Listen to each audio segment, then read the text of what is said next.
pinakamagandang sagot dun guys, may patutunguhan. May patutunguhan po ang EDSI ng bihira eh. Talagang magugulat po talaga kayo guys. May patutungan nila Lomel guys. May patutunguhan ang Lomel guys. Tulog si Lomel. Tulog pa ang Lomel guys. May patutunguhan din po sila sa future. Ito kaya it's fast to. Okay. Fish or pig? Pig. Pig? Ano, pig guys. Grabe. Natanong ko ba yan? Mahilig sila sa baboy. Malis na baboy. Flowers or chocolate? Bakit? Ano? Flowers. Flowers? Vitamin E or vitamin V? Letter B. Vitamin V? Mas ano, mas Kompleto. mas Kompleto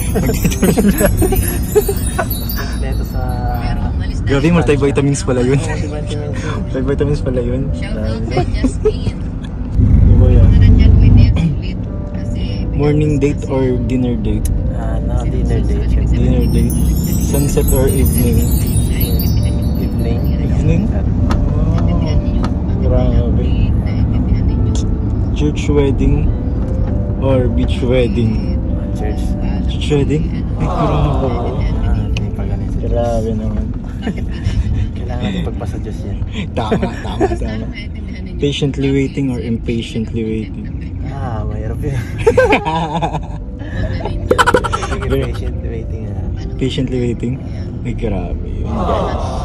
Yan na, kinig nyo na, guys. Grabe.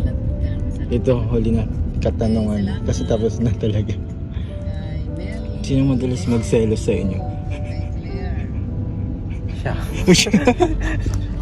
Grabe sa yun, guys. Hindi ako naselos. Hindi ka naselos. Naselos. Ang bihira. Isa akong matindi.